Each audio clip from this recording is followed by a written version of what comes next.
लक्ष्मण की मृत्यु की खबर सुनकर क्यों हंसी उनकी पत्नी उर्मिला। जय श्री राम दोस्तों, स्वागत है आप सभी का एक बार फिर से हमारे चैनल पर। दोस्तों, हम सब रामायण की कहानी जानते हैं, लेकिन उसमें कुछ किरदार ऐसे भी हैं जिनके बारे में हम ज्यादा कुछ नहीं जानते। ऐसे ही किरदार है उर्मिला जी का।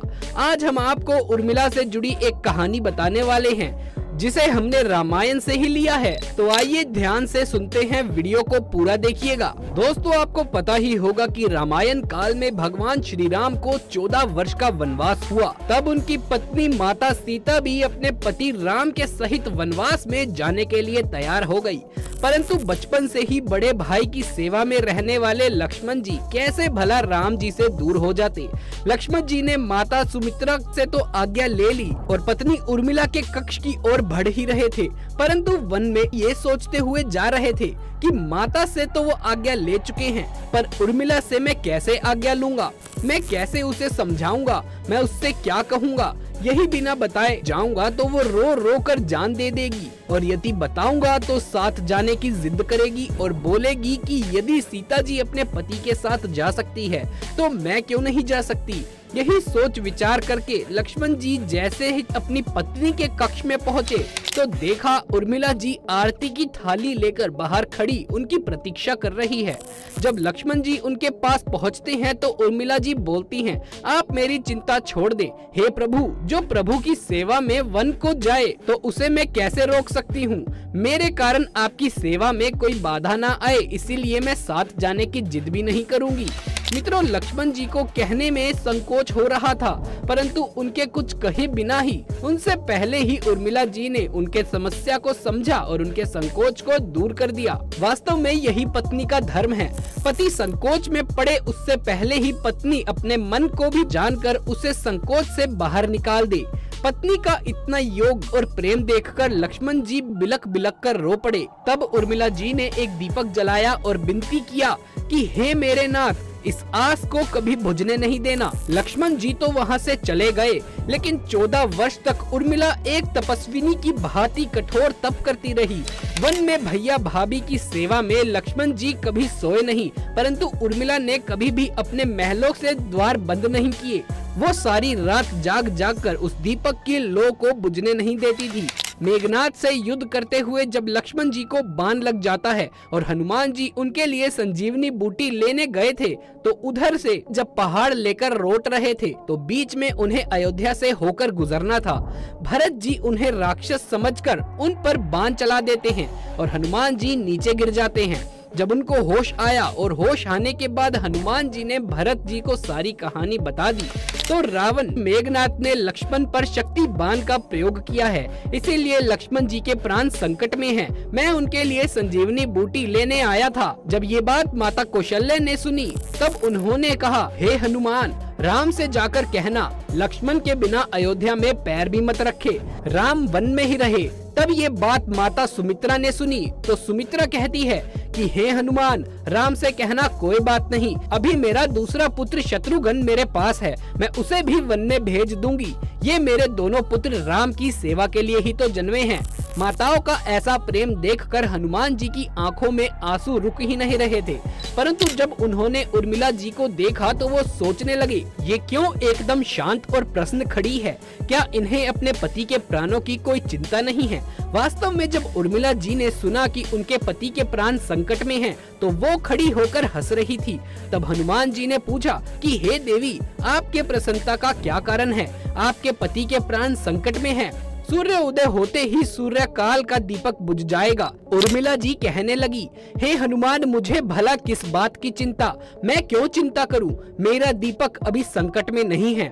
मेरे पति संकट में कैसे हो सकते हैं जब मेरा दीपक बुझ ही नहीं सकता। मैं इस दीपक को बुझने ही नहीं दूंगी। अब रही सूर्य उदय की बात, तो आप चाहे कुछ दिन अयोध्या में विश्राम कर लीजिए, क्योंकि आपके वहां पहुंचे बिना सूर्य उदय हो ही नहीं सकता।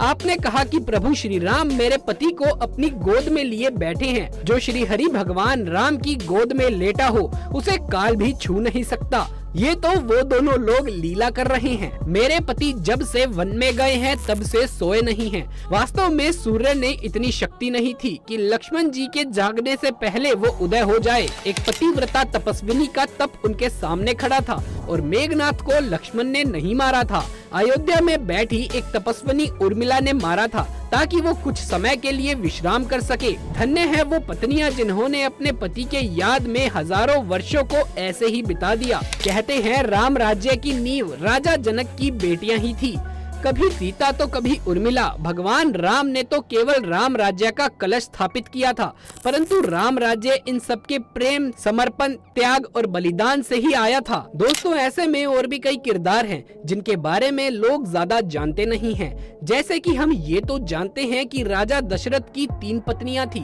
लेकिन उनके 4 बेटे हुए। उनका नाम राम, लक्ष्मण, भरत और शत्रुघ्न है। लेकिन क्या आप जानते हैं कि इनके अलावा दशरथ की एक बेटी यानी श्री राम की एक बड़ी बहन भी थी, उसका नाम शांता था।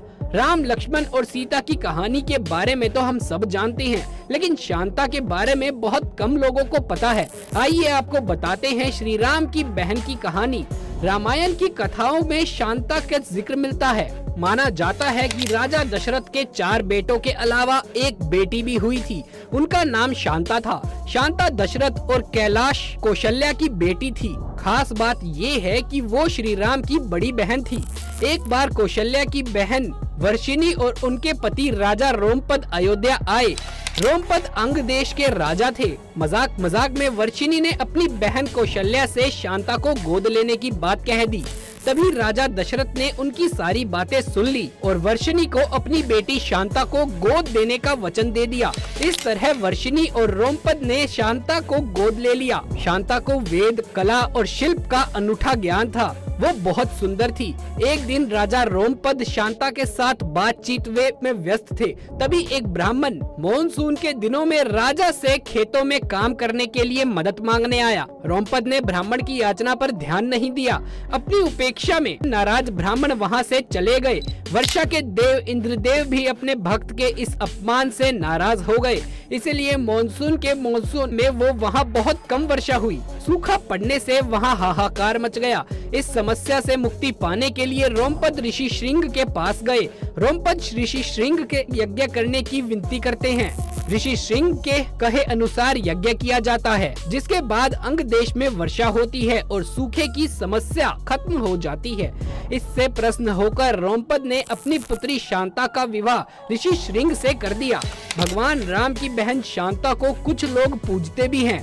शांता के भारत में 2 मंदिर हैं। इनमें से एक हिमाचल प्रदेश में कुल्लू के पास एक पहाड़ी पर स्थित है, वहीं दूसरा मंदिर कर्नाटक में श्रृंगेरी में स्थित है। इस जगह का नाम भी ऋषि श्रृंग के नाम पर पड़ा था। तो दोस्तों, ये था आज का वीडियो। अगर ये वीडियो आपको अच्छा लगा हो तो इसे एक लाइक करके ज्यादा से ज्यादा शेयर कर दें। कमेंट्स में जय श्री राम लिखना बिल्कुल भी ना भूलें। आगे भी ऐसे वीडियोस देखते रहने के लिए हमारे चैनल को सब्सक्राइब कर लें। जल्द मुलाकात होगी आपसे किसी अगली वीडियो में। तब तक के लिए आप सभी का धन्यवाद।